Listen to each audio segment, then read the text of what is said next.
तो 4 phases of business cycle: peak, recession, trout, recovery. ठीक है। नेक्स्ट, एग्रीगेट मतलब क्या होता है? Total. Total economy declines in which phase? Decline आते ही कॉन्ट्रैक्शन बोल दे यार, सब कुछ नीचे गिर रहा है, नीचे गिर रहा है, नीचे गिर रहा है, तो कॉन्ट्रैक्शन में डिक्लाइन होगा। एग्रीगेट इकोनॉमी डिक्लाइंस इन कॉन्ट्रैक्शन। याद करने की कोशिश कर, पेन चलाने की कोशिश कर, कंसंट्रेशन इधर रखने की कोशिश कर। एग्रीगेट इकोनॉमी डिक्लाइंस इन कॉन्ट्रैक्शन। देन एक इकोनॉमिस्ट था, उसका नाम था शूम पीटर। उसने बात की थी इनोवेशंस की, नई नई चीजें खोजने की। मैं सिर्फ तुझे मजाक के रूप में बता रही हूँ, with due respect to each and every economist. मेरे क्लास में एक बैच ने मजाक किया, कितना इनोवेशन कर दिया, हमको याद करना पड़ गया, इसको शू से पीटो, शू से पीटो। कितने इनोवेशन की बात कर दी इसने। शू से पीटो, शूम पीटर इनोवेशन। सिर्फ याद करने का तरीका याद कर ले। इनोवेशन के बारे में किसने बोला? शूम पीटर ने। अच्छा, नेक्स्ट, हैथरे करके एक इकोनॉमिस्ट था, उसने बोला अबाउट प्योरली मॉनेटरी फिनोमिना। सिर्फ पैसे की बात है, पैसे की बात है, ठीक है। तो इसको मेरे इस क्लास के बच्चों ने बोला सिर्फ पैसे की बात नहीं होती है, दोस्ती भी कोई चीज होती है। तो जो सिर्फ प्योरली मॉनेटरी फिनोमिना की बात करेंगे, हम उसको क्या बोलेंगे? हटरे। हटरे, प्योरली मॉनेटरी फिनोमिना, हटरे, हटरे। ऐसे करके तू याद कर। तो अभी तक मैंने बोला इनोवेशन जिसने किया, शू से पीटो, Schumpeter. Purely monetary phenomena, Hawtrey हैतरे। ठीक है। And fluctuations in aggregate effective demand, इसके बारे में किसने बात की थी? जॉन माइनार्ड कीन्स, जिसको हम शॉर्ट फॉर्म में इकोनॉमिक्स को कीन्स भी बोलते हैं। ठीक है। ये नाम देख, इंस्टीट्यूट का कुछ ये नहीं है कि अरे नाम कैसे पूछेगा। तेरी बुक में 50 चीजें लिखी हुई है और 50 इकोनॉमिक्स ने बोली हुई है, वो नाम तुझे याद करने पड़ेंगे क्योंकि 1 नंबर के क्वेश्चन का सवाल। Schumpeter innovation, purely monetary phenomena, हट रहे, हट रहे, हट रहे। ओके। फिर fluctuations in effective demand, Keynes. उसके बाद पिगू, पिगू, पिगू। कैसे याद करेगा? पिगू ने बोला साइकोलॉजिकल फैक्टर्स के बारे में। साइकोलॉजिकल में पी साइलेंट होता है ना।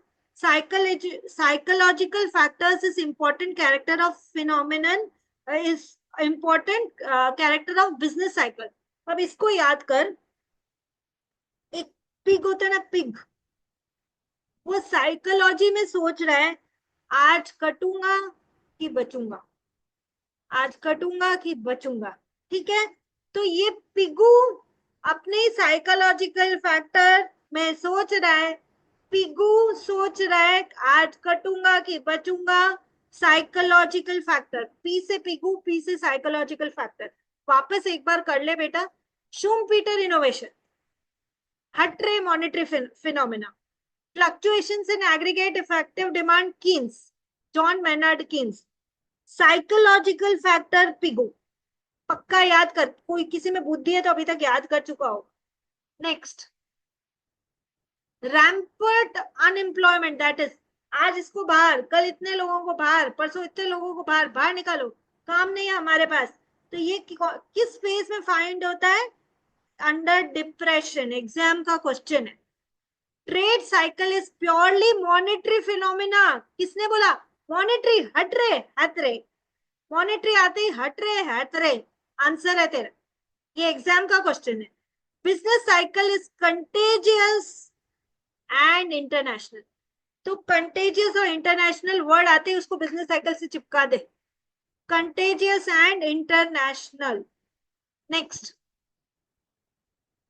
an economic variable that moves in opposite direction of aggregate economic activity।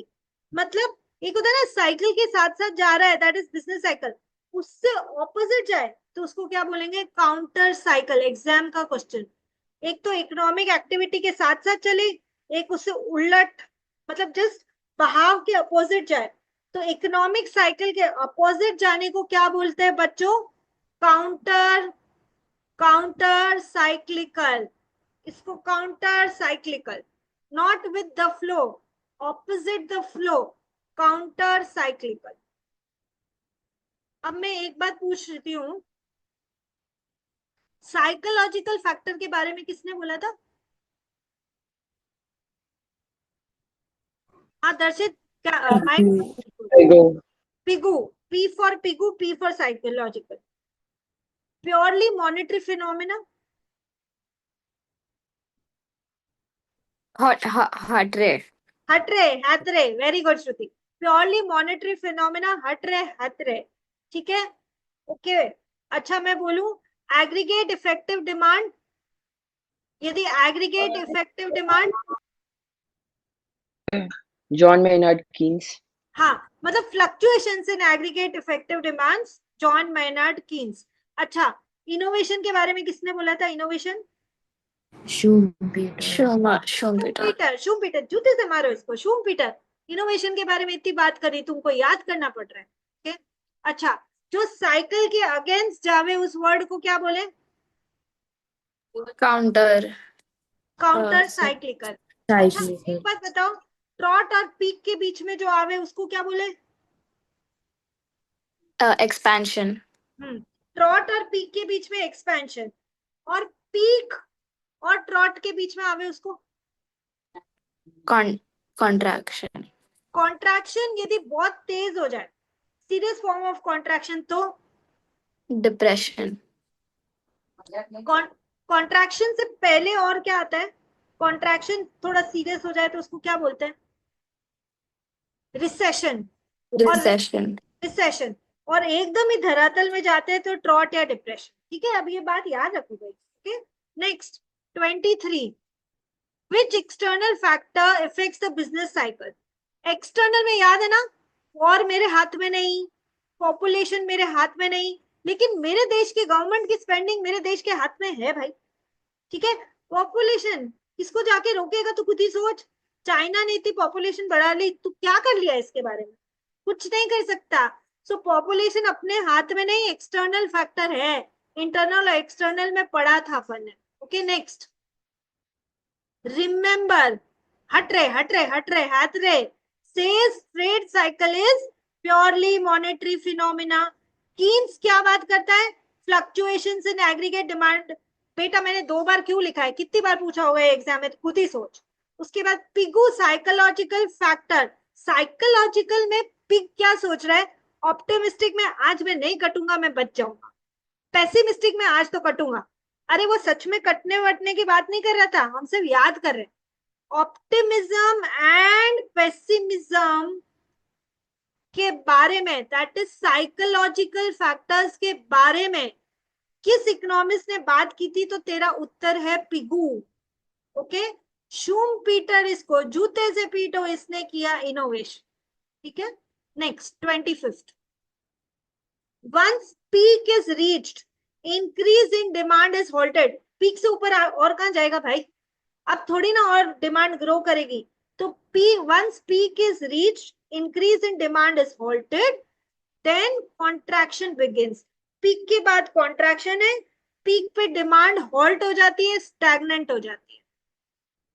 Fashion retailer cyclical business है, फैशन चेंज होती रहती है, जब उसका पर्टिकुलर चीज का साइकिल आएगा तब तू वापस बेच पाएगा। तो fashion retailer is cyclical business. Economic activities decline, economic activities decline होती है इन फेज ऑफ कॉन्ट्रैक्शन, बढ़ती है in phase of expansion.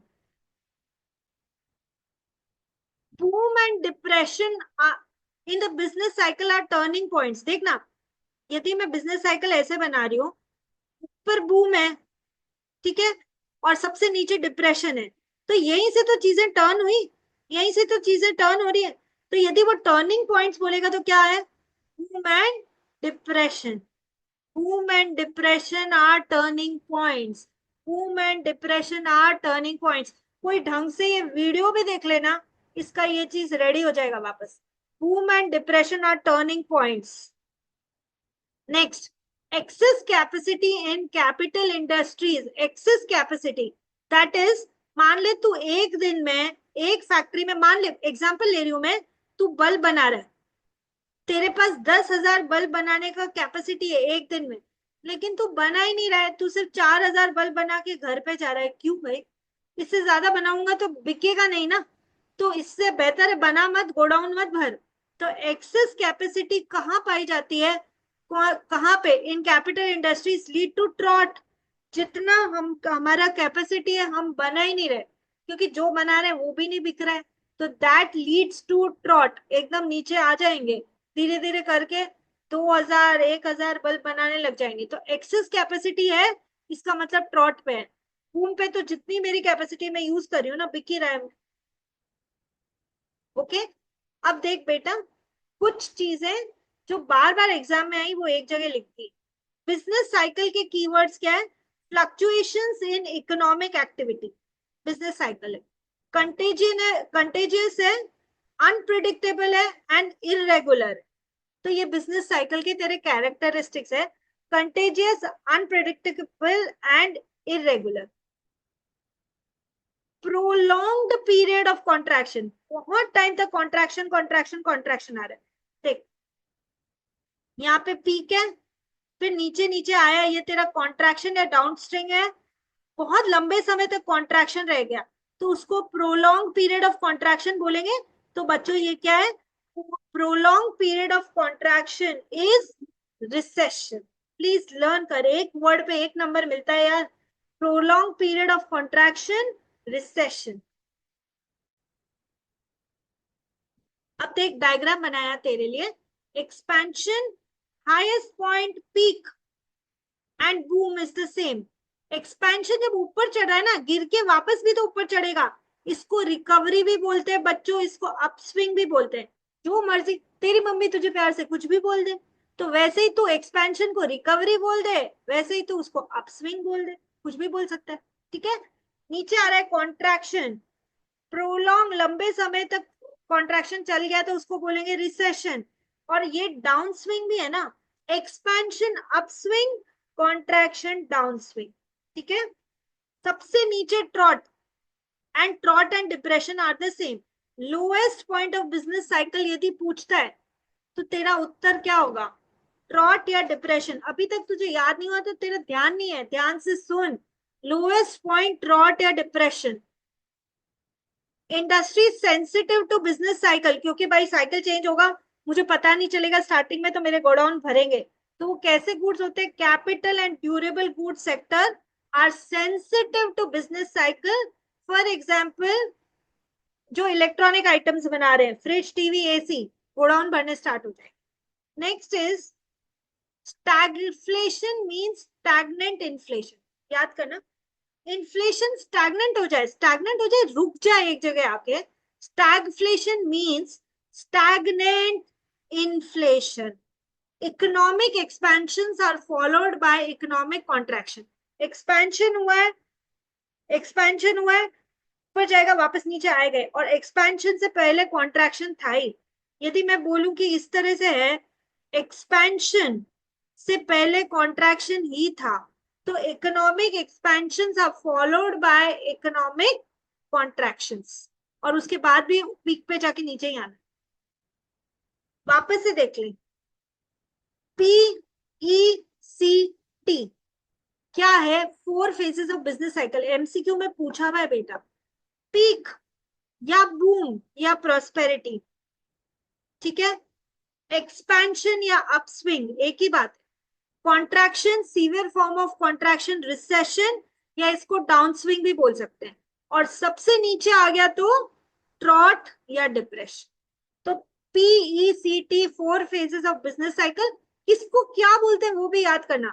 Peak, expansion, contraction, trout.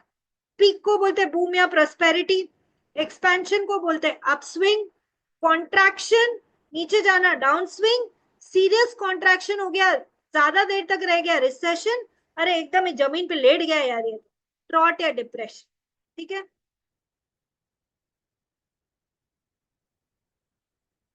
Leading, lagging, coincident, 3 indicator पढ़े थे ना बेटा। तो uses of forecast predict economic fluctuations, prediction के काम आवे तो वो लीडिंग है। Most probable outcome of increase in money supply, यदि मार्केट में सप्लाई पैसा का ज्यादा हो जाएगा, मनी सप्लाई यदि ज्यादा है तो क्या होगा, इंटरेस्ट रेट विल फॉल, मतलब तभी तो सब पैसे की सप्लाई ज्यादा हुई ना, कम इंटरेस्ट में पैसा मिल रहा है, तभी तो मार्केट में ज्यादा सप्लाई ऑफ मनी हो गई। अच्छा, जब कम इंटरेस्ट में पैसा मिलेगा तो हम लोग बहुत बोरो करेंगे, बहुत बोरो करके उस पैसे पे सोओगे क्या, ऑब्वियसली उसको कहीं ना कहीं बिजनेस में इन्वेस्ट करोगे, फैक्ट्री डालोगे, तो investment will rise, employment will rise. जब मैं फैक्ट्रियां डालूंगी तो फैक्ट्रियों में मैं अकेले तो एंटरप्रेन्योर नाचेगा नहीं कि आओ मैं आज तुमको डांस करके दिखाता हूँ इस फैक्ट्री में, ये तो नहीं होगा ना, वो लोगों को रखेगा और उनसे काम कराएगा। तो जब इंटरेस्ट रेट फॉल होगी तो इन्वेस्टमेंट बढ़ेगा, दैट इज फैक्ट्री में मशीन्स आएंगे, टूल्स आएंगे, लेबर आएंगे, एम्प्लॉयमेंट बढ़ेगा, वो जो चीजें प्रोड्यूस करेंगे दैट इज सप्लाई भी बढ़ेगी, और उस कारण वो सप्लाई को हम किसको बेचेंगे, कंज्यूमर को, तो एग्रीगेट डिमांड भी बढ़ेगी।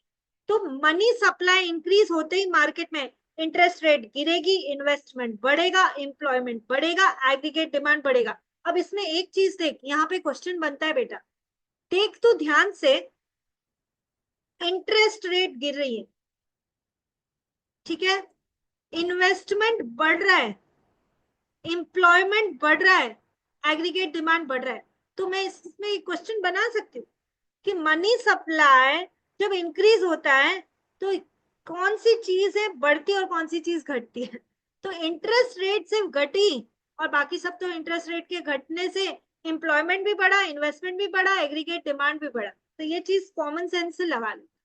Next point number 10, end of expansion is, अरे यार अभी तो इतनी बार डायग्राम बना दिए, एक्सपेंशन का एंड पीक है, एंड ऑफ कॉन्ट्रैक्शन नीचे जा, कॉन्ट्रैक्शन रिसेशन और इसका एंड ट्रॉट है, end of contraction is trout trout trout trout trout, trout को दूसरा नाम क्या बोलते हैं बताओ तुम मुझे, ट्रॉट का दूसरा नाम, Depression. हाँ, ट्रॉट का दूसरा नाम डिप्रेशन, ओके, पीक का दूसरा नाम Boom. Prosperity. Boom and prosperity, ठीक है। अब देख, after depression the business cycle again enters expansion which is better known as recovery. तो यदि मैं एकदम नीचे ऑलरेडी आ चुकी हूँ, दैट इज मैं ट्रॉट पे हुई, दैट इज मैं डिप्रेशन पे हुई, मैं जो वापस चढ़ूंगी इस एक्सपेंशन फेज को हम और बेटर वे में क्या बोल सकते हैं, नीचे जाके ऊपर आने को हम बोलते हैं recovery recovery recovery recovery, okay. Coincident indicator या कॉन्करेंट इंडिकेटर जो साथ में चलता है उसके 6 एग्जांपल्स है, personal income, industrial production, inflation, GDP, retail sales और फाइनेंशियल मार्केट ट्रेंड्स याद करने पड़ेंगे जो बिजनेस साइकिल के साथ में चले। कंट्री की जीडीपी साथ में चलती है बिजनेस साइकिल के। अब इसको ऐसे याद कर, pi IP, personal income, industrial production, जैसा साइकिल ट्रेंड ले रहा है वैसे ही लेगा, समझदार बच्चा यही याद कर लेगा, होमवर्क के लिए छोड़ेगा नहीं। जो साथ में चल रहा है वो है GDP, pi personal income, IP industrial production, inflation साथ साथ चलता है भाई बिजनेस साइकिल के, रिटेल सेल्स जितना बनाओगे उस हिसाब से बिक जाएगा, कमाई होगी तो बिक जाएगा नहीं तो नहीं बिके, रिटेल सेल्स भी कोइंसिडेंट इंडिकेटर है, बिजनेस साइकिल के साथ ही चलता है। Next is financial market trends, ये भी बिजनेस साइकिल के साथ ही चल रहे हैं, फाइनेंशियल मार्केट ट्रेंड्स भी बिजनेस साइकिल के साथ ही चल रहे हैं, नाम तो याद करना पड़ेगा, okay. NARU, NARU full form natural rate of unemployment, कि भाई इतने लोग तो बेरोजगार रहे, फुल फॉर्म याद कर, नारू का 1 मिनट दे रही हूँ, नेचुरल रेट ऑफ अनएम्प्लॉयमेंट। दक्ष क्या पूछना है पूछ बेटा। मैम थोड़ा स्क्रॉल ऊपर करो ना एक बार। हाँ ये ले, हो गया ना। अच्छा, personal income, industrial production, inflation, GDP, retail sales, financial market trends, ये सब कोइंसिडेंट इंडिकेटर है, साथ साथ में चलते हैं, okay. NARU NARU NARU natural rate of unemployment, NARU natural rate of unemployment. Two kinds of unemployment are not considered. मानते ही नहीं इसको. फ्रिक्शनल अनएम्प्लॉयमेंट, भाई एग्जाम में आया हुआ, ध्यान से सुनो. आज मैंने मान लो एक जॉब छोड़ी, मैं 3 महीने कोई और जॉब ढूंढ रही हूँ, तब तक और 3 महीने बाद मुझे दूसरी जॉब लग भी गई. वो 3 महीने जब तक मैं जॉबलेस थी ना, चेंज इन जॉब्स के कारण, उसको क्या बोलते हैं? फ्रिक्शनल. Frictional unemployment. ठीक है. स्ट्रक्चरल अनएम्प्लॉयमेंट, टेक्नोलॉजी में चेंज के कारण, टेक्नोलॉजी में चेंज के कारण, जैसे मैंने एग्जांपल दिया था कि टाइपराइटर से लैपटॉप, तो उसके कारण जो अनएम्प्लॉयमेंट हो गई ना, उसको स्ट्रक्चरल अनएम्प्लॉयमेंट बोलते हैं. बहुत क्वेश्चन आ सकता है एग्जाम में. चेंज इन जॉब्स के कारण फ्रिक्शनल अनएम्प्लॉयमेंट, टेक्नोलॉजी में चेंज के कारण स्ट्रक्चरल अनएम्प्लॉयमेंट. दर्शक तेरा माइक बंद कर.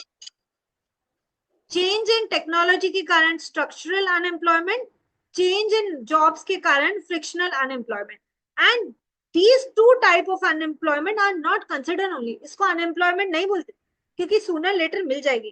फ्रिक्शनल में भी और टेक्नोलॉजी चेंज हुए हैं यार, हम सीख लेंगे यार क्या है नया काम. ठीक है, तो इसको हम लोग अनएम्प्लॉयमेंट ही नहीं मानते. When growth eventually slows down, growth नीचे नीचे नीचे आई. ठीक है, तो ग्रोथ नीचे आ रही है, मतलब ऑलरेडी जितना बढ़ना है ना उतना तो बढ़ चुका है. स्टार्टिंग में फट फट फट ग्रो करेगा, बट धीरे धीरे वो स्टैग्नेंट होके एक जगह रुक जाएगी.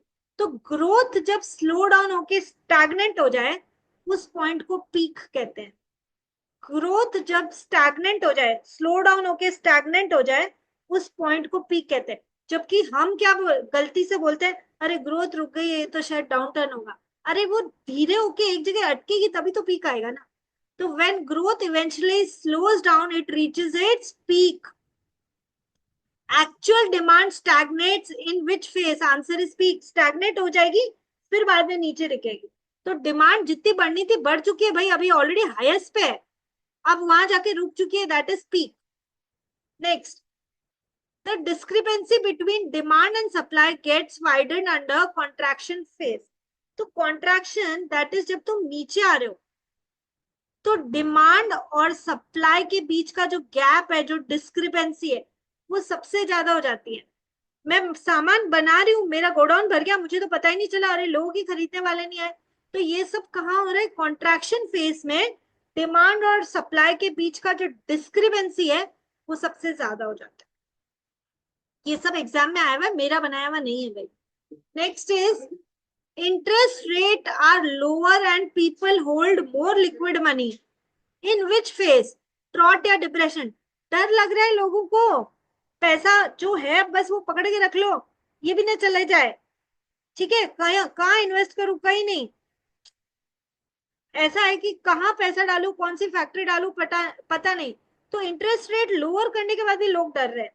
लिक्विड मनी लेके बैठे, मतलब पैसे को पैसे फॉर्म में लेके बैठे, फैक्ट्री में इन्वेस्ट नहीं कर रहे. ये सब कहाँ हो रहा है? ट्रॉट या डिप्रेशन फेज में हो रहा है. तो प्लीज ये याद करना पड़ेगा. एक बार पहले भी आ चुका है, इंटरेस्ट रेट लोअर कहाँ है? ट्रॉट या depression phase. Severe form of recession, देख तेरा रिविजन है, प्लीज कर. रिसेशन एकदम सिवियर हो जाए, देख नीचे आते हैं कॉन्ट्रैक्शन, फिर और सिवियर का रिसेशन, और एकदम नीचे आ जा, लेट जाए यार जमीन पे, इससे नीचे अब कुछ है ही नहीं, तो इसको बोलेगा ट्रॉट या depression. Rigorous contraction, recession. Severe form of recession, depression. फर्क समझ. कॉन्ट्रैक्शन रिगरस है तो रिसेशन, रिसेशन रिगरस हो जाए और सीवियर हो जाए तो सबसे नीचे आ जाए तो डिप्रेशन. फिर भी इतना समझाने के बाद भी ना कोई रिवाइज नहीं करेगा, एग्जाम में बदलते करके आएगा. बेटर है सुन ध्यान से. Next is, there are 3 examples of depression. By great depression 1930 में हुआ था. Germany, caused by banking crisis and low money supply.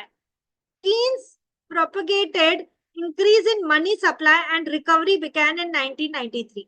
तो ग्रेट डिप्रेशन जो था ना 1930 में हुआ था, बैंकिंग क्राइसिस के कारण हुआ था, मनी सप्लाई लो थी.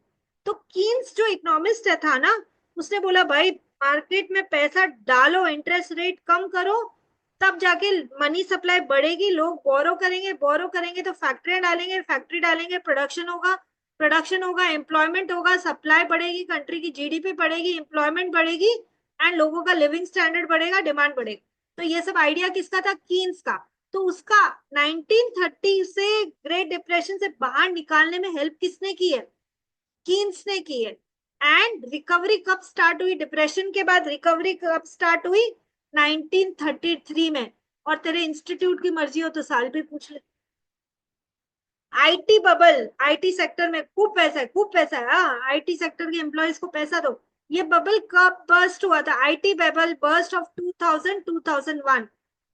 venture capitalists invested huge amounts in .com companies, e-com companies।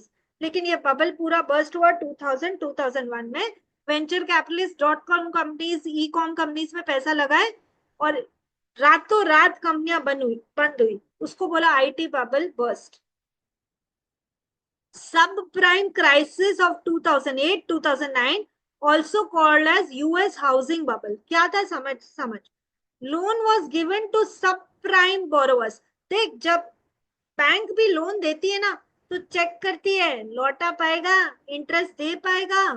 तो प्राइम लोगों को नहीं दिया, किसको दे दिया लोन? किसको दे दिया? प्राइम से नीचे सब प्राइम लोगों को। सब प्राइम क्राइसिस कब आया था? 2008-2009 में। इसको और भी क्या बोलते हैं? US housing bubble. loan was given to subprime borrowers who do not have good credit worthy rating। उनकी क्रेडिट रेटिंग थी नहीं, मतलब शक है कि ये पैसा वापस रीपे कर पाएंगे कि नहीं, उनको पैसा दे दिया। banks thought if they could not repay, their houses will be sold। घर तो गिरवी रखा ही है, वो बेच देंगे and money will be recovered। but housing property prices in US decreased and loan could not be recovered। तो गवर्नमेंट बैंक्स ने क्या गलती की ना यूएस में? सब प्राइम जिनका इतना क्रेडिट वर्दीनेस थी नहीं, उनको हाउसिंग लोन दे दिया, उनको लोन दे दिया। और है ना, सोचा कि ये यदि लोन नहीं चुका पाए तो इनके घर बेच के पैसा ले लेंगे। लेकिन यूएस में प्रॉपर्टी की प्राइस ही गिर गई, तो अब वो बेचे भी तो पैसा इतना मिल नहीं पाया जितना लोन लिया था। तो that money could not be recovered. और इसको क्या बोलते हैं? सब प्राइम, क्योंकि प्राइम लोगों को नहीं, उनसे कम लोगों को जिनकी इतनी क्रेडिट वर्थीनेस नहीं थी, उनको लोन दे दिया। सब प्राइम क्राइसिस 2008-2009 में हुआ। यूएस हाउसिंग बबल भी बोलते हैं उसको। सब prime borrowers not having good credit वर्दी रेटिंग, उनको लोन दिया गया था। Next, which of the following are used to predict business cycle? Leading indicator, coincident या लैगिंग या ऑल ऑफ द एबव? तो कई बच्चे क्या बोलते हैं, अरे प्रिडिक्ट करना है ना, आंसर तो लीडिंग होगा। अरे पूरा बिजनेस साइकिल को प्रिडिक्ट करना है ना, अभी समझते जा रहे हैं, 4 पार्ट होंगे, सबको साथ में लेके चलना है, तो सिर्फ लीडिंग कैसे आंसर होगा? All of the above answer होगा ना।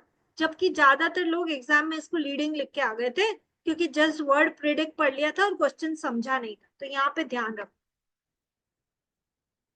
Change in stock prices, profit margins and interest rate. मैंने तुझे स्टॉक प्राइसेस का सिखाया था पहले। स्टॉक प्राइसेस में चेंज होना, इंटरेस्ट रेट में चेंज होना, विच इंडिकेटर? लीडिंग इंडिकेटर पहले चेंज हो जाता है। स्टॉक की प्राइसेस बिजनेस साइकिल चेंज हो उससे पहले चेंज होता है। इंटरेस्ट रेट भी प्लीज याद करेगा। Leading indicator, change in stock prices, change in interest rate is a leading indicator। Next, new order for consumer goods, new orders for plant and equipment, building permits for private houses, fraction of companies reporting slower deliveries as have to do more orders, all are dash indicators। Answer क्या है? Leading indicators. जब मैं नया plant and machinery book कर रही हूँ, क्यों book कर रही हूँ? प्रोडक्शन करने वाली हूँ ना, इसलिए। हाउसिंग बुक कर रही हूँ, देन इतने सारे, मैं ट्रांसपोर्ट बुक कर रही हूँ, लेकिन फिर भी वो स्लो डिलीवरी कर रहे हैं क्योंकि इतनी जगह वो ट्रांसपोर्ट को जाना है। तो ये सब क्या है? बिजनेस बढ़ने के इंडिकेटर्स है और पहले पता चलते हैं। तो वापस से करो, क्या क्या है leading indicator? New order book होना of plant and machinery, then permits for private houses and then slower deliveries. Delivery slow क्यों है? क्योंकि इतनी सारी डिलीवरी है करने के लिए, इसलिए डिलीवरी स्लो हो रही है। तो they all are leading indicators. Variables that change after real output changes are called as lagging indicators. सब change होने के बाद ये change हो जाए, lagging indicators. Example unemployment था, याद कर लो। Unemployment, corporate profits, commercial lending activity and consumer price index are which indicators? यहाँ पे कुछ तो गड़बड़ है। कंज्यूमर प्राइस इंडेक्स हमने कहीं और भी पढ़ा था और वो कहीं और लिखा हुआ था। मुझे तुम्हारे काम है कंज्यूमर प्राइस इंडेक्स ढूंढ के बता वो लीडिंग है कि लैगिंग है, ये तेरा काम है। अनएम्प्लॉयमेंट पक्का पक्का लैगिंग है, तू मुझे सीपीआई ढूंढ के बताना क्या है। ठीक, मैम नेक्स्ट लीडिंग है ना? लीडिंग है कि लैगिंग है, जरा नेट पे सर्च कर, टेक्स्ट बुक में सर्च कर, बता। Next, business cycles occur periodically, length of each phase is not defined। तो पहले तो periodical है, indefinite है। business cycle generally originate in free market economy, they are pervasive, that is पता नहीं ना कितना लंबा तक चलेगी। business cycle impact more capital goods industries, that is durable goods industries, ना कि पेरिशेबल गुड्स इंडस्ट्री। पेरिशेबल, अरे फ्लावर, फिश, ये सब जो पेरिशेबल आइटम है उस पे नहीं चलता, उसको नहीं इतना हिट करता जितना ड्यूरेबल गुड्स को हिट कर देता है। तो कैपिटल गुड्स इंडस्ट्री या durable goods industries business cycle से बहुत हिट हो जाती है। As compared to agriculture sector, the industrial sector is more prone to adverse effect of trade cycle, क्योंकि यहाँ पे प्रोडक्शन हो रहा है ना, प्रोडक्शन होके सामान भर रहा है गोडाउन्स में, तो बहुत प्रॉब्लम हो जाती है। तो इंडस्ट्रियल सेक्टर को ज्यादा इफेक्ट करता है adverse effect of trade cycle as compare to agriculture sector. ये भी एग्जाम का question. Business cycle contagious, have international character, तीसरी बार पढ़ रहे हो तो। If aggregate demand outstrips aggregate supply, it causes inflation। मतलब aggregate मतलब total demand, यदि डिमांड मांगने वाले लोग ज्यादा हैं और सप्लाई कम है, ऐसा होता है ना। मैंगो सीजन के स्टार्टिंग में क्या होता है, सबको ही मैंगो खाना है जैसे ही मार्केट में आए, लेकिन है तो इतने लिमिटेड ही सप्लाई ना। तो जब डिमांड ज्यादा होता है और सप्लाई कम होती है, तो जो है उसी की प्राइसेस बढ़ा दो। तो जब demand is greater than supply तो इन्फ्लेशन होगा, महंगाई बढ़ेगी। लेकिन जब सप्लाई ज्यादा हो जाए तब फिर प्रोड्यूसर पे प्रेशर है भाई, जो है उसको किसी भी प्राइस में बेच, डिमांड इतनी नहीं, तो फिर प्राइसेस नीचे आ जाती है। Macro economic policies, monetary and fiscal policies also cause business cycle. एक बात ध्यान रखना, क्वेश्चन में ज्यादातर जब मॉनेटरी वर्ड हो ना, मॉनेटरी, यदि ऑप्शन में इंटरेस्ट रेट दिया हुआ है तो वही आंसर आएगा होगा। Monetary policies relate to interest, interest। Macro economic policy, monetary and fiscal policies जो है, फिस्कल पॉलिसी का मतलब क्या है, गवर्नमेंट की स्पेंडिंग, गवर्नमेंट कितना कमा रही है और कितना स्पेंड कर रही है, वो जो पॉलिसी, उसके लिए जो पॉलिसीज बनती है उसको फिस्कल पॉलिसीज बोलते हैं। तो monetary and fiscal policies also cause business cycle. तो macro economic policy business cycle cause करते हैं, और उसमें भी monetary and fiscal policies. Next, to boost aggregate demand, use expansionary fiscal policy। expansionary fiscal policy मतलब अपना खर्चा बढ़ा, स्पेंडिंग बाय गवर्नमेंट, खूब स्पेंड करो, टैक्सेस को कट करो, लोगों के पास ज्यादा पैसा रहने दो, गवर्नमेंट तुम कम टैक्स लो, लोगों के पास ज्यादा पैसा रहने दो, एंड लोन दे दो उनको लोअर रेट पे, रेट ऑफ इंटरेस्ट में, ताकि लोगों के हाथ में ज्यादा पैसा हो। तो उसको हम क्या बोलते हैं, एक्सपेंशनरी फिस्कल पॉलिसी। एक्सपेंशनरी मतलब पैसा लोगों के हाथ में ज्यादा छोड़ देना। और वो कैसे छोड़ सकते हैं, टैक्सेस को कम कर, गवर्नमेंट स्पेंडिंग को बढ़ा, इंटरेस्ट रेट को लो कर। जब लो करेंगे तभी तो लोग पैसा बोरो करेंगे और तभी एक्सपेंशन होगा पैसों का उनके हाथ में। That is expansionary fiscal policy. According to Hatre, trade cycle is purely monetary phenomena. Hatre ने बोला था ये. In economy, when money supply increases, interest rate falls. Interest rate कम हुई, लोगों ने बोरो किया, मनी सप्लाई बढ़ गई. अकॉर्डिंग टू पिगू, ऑप्टिमिज्म की बात करता है, पेसिमिज्म की बात करता है. It is psychological phenomena. Okay. Schumpeter क्या बात की थी? इनोवेशन की. He was talking about innovation. Nicholas Kaldor says business cycle result from fact that present prices substantially influence the production at some future date.